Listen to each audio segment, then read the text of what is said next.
Number 1.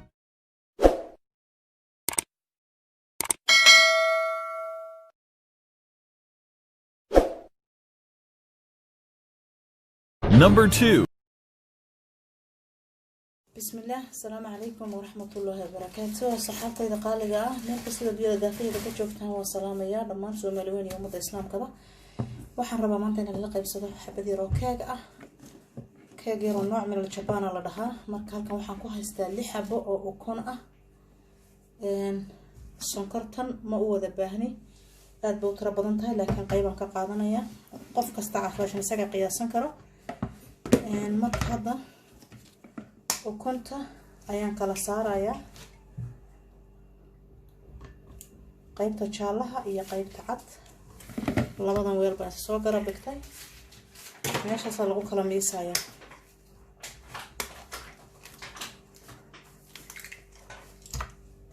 way ka dhaxdhacday laakiin waan ka soo qabanaya tartiib saxaabtayda intii aan ka saari karay waan ka saaray wax yar oo been aan ku haray laakiin saas u sii dhib lama aha hadda waxaan ku darsanayaa wax weeyaan vanilla sokor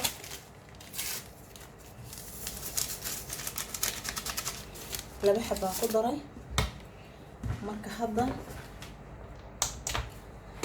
sonkorta kale waatan waxaan soo dhigtay qaadadan tartiib ayaan wax yar ugu darayaa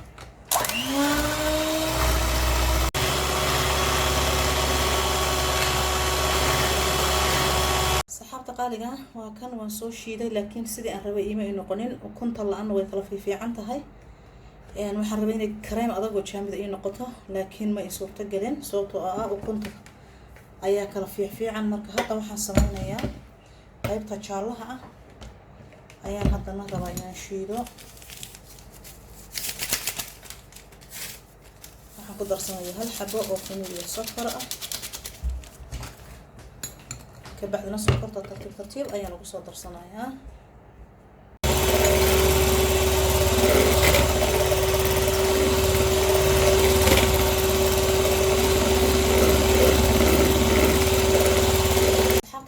waan soo shiiday hadda waxaan ku darsanayaa 3 qaado oo saytuun ah waa 3 qaado oo saytuun ah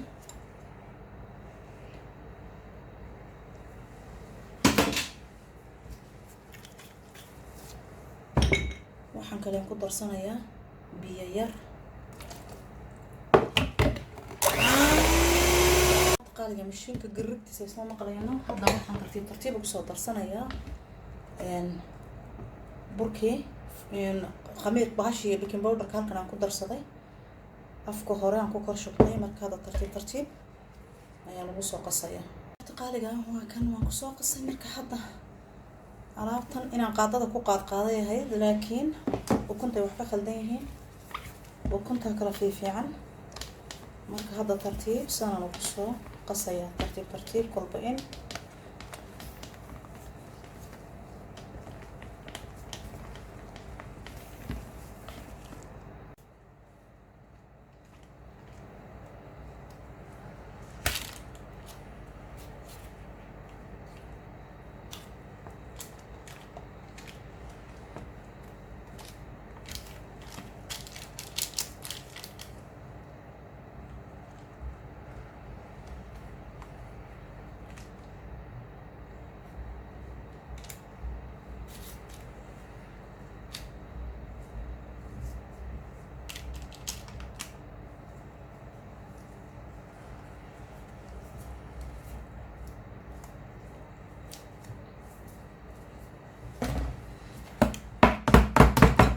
fiican ayaan soo sameeyaa si uu isku qaato xalashan isku wada leekaado marka hadda ovenkan soo gelinayaa saxaabta qaaliga hadda waxaan soo qaatay kareemkii isinko kuleelka jira maanta wallahi galoofisada bacdaana ma la xidhnaan karo marawaxadan soo gashtay meesha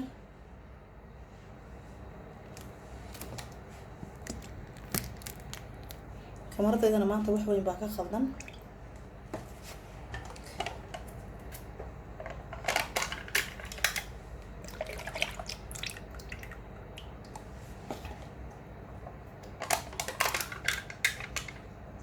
marka xabada keega aan ugu baahanahay 3 xabo ayaa iigu filaanaya asxaabta qaaliga.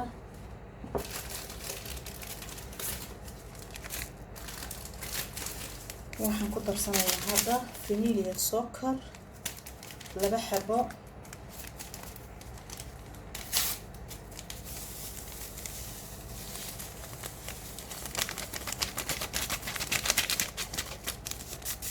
weli waan haystaa sonkortii, waad u jeedaan half bay awal ahayd. sonkorta badan ma jecelin, ilmuhuna ma macaan, saasa ma macaan, boqolaal nooc waan samayn karaa laakiin ilmuhu macaan ma jeclo. marka hadda caanaha kareemka ayaan soo shiiday. hadda waxaan ku darayaa wax yar oo silkadeed ah.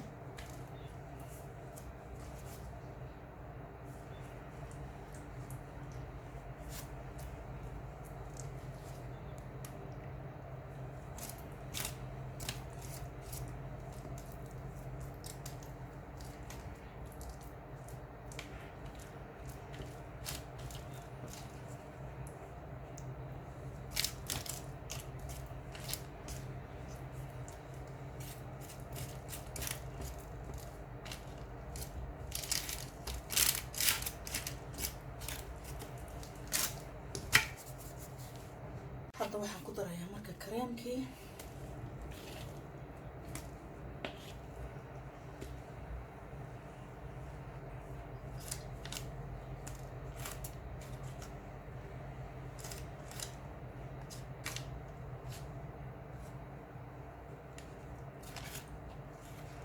dhulka kuleelka ka batay wallahi, horay way wax walba ka kululaanayaan, subxaan allah.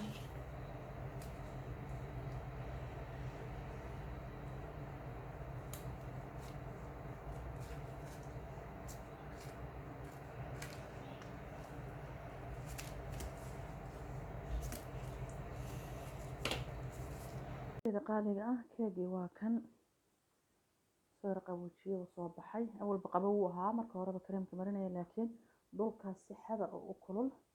marka hadda kareem yar baan ku soo shubtay.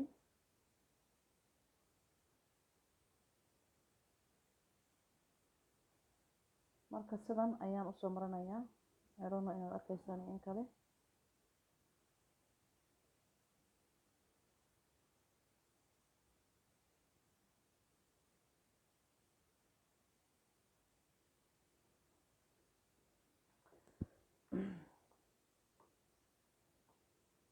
meelo kale kama sii marmarinayo, bas kaliya labada gees iyo waxaan u marinayaa meeshaas korka. guduud yar baan gees uga soo shoorahay, laakiin guduudkii hadda huba soo baxay. markii hore ma uun soo bixin.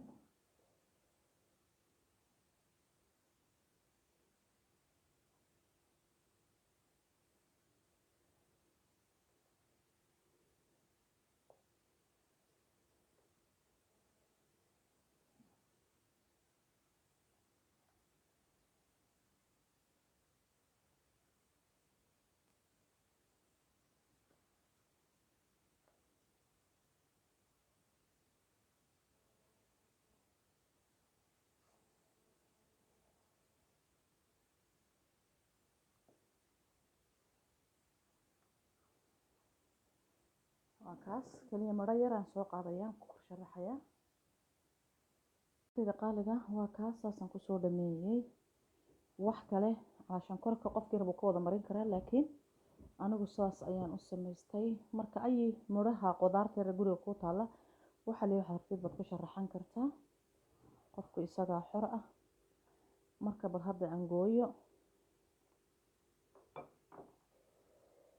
bismillah. in yar ma gooyaa mise in weyn. mididii waxaan arkayba bartanka rabtay inay wax ku soo dhifato.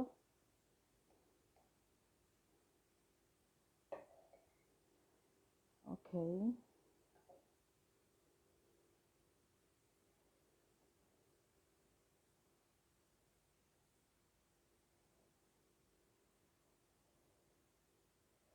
dhinaca kale sharaxadiisa meesha uga haray, laakiin wax dhiba ma lihin. oo saxaabta qaaliga waa kaas. waad u jeedaan insha allah inay idin cajabiyaan rajaynaa walaalahay. wax hore iska fudud waaye. qofka matala markuu kusoo socdo kale kareemka hadduu ku yaalo talabada kale kareemka ka qalalsan gurigooba la iska dhigtaaba marmar si yaroo sidfuu qof ku dhihi kara waan kuu soo socdaa marka hadduu qof calaashaan aad rabta inaad markaas aad ku casuunto keega inagu Soomaali baan nahay hilib baan isku casuunaa maasha allah intaasaan dhaminayaa bes maasha allah wax kale ma rabo inaan isku taabto saxaabteeda qaaliga video intaan kusoo koobaya meel kastoo joogtaan rabbi idinku xifdiyo inaad share gareysaan oo like ii saartaan oo subscribe ii saartaan waxay ilaawina walaalahayga qaaliga commentiga hoos ugula wadaagtaan dhiirigelin inaga dhexdeena isugu filan cid kale ugama baahnin ilaahay ka soko maasha allah aad iyo aad baan idin salaamayaa meel kastoo joogtaan rabbi idinku xifdiyo السلام عليكم ورحمة الله وبركاته.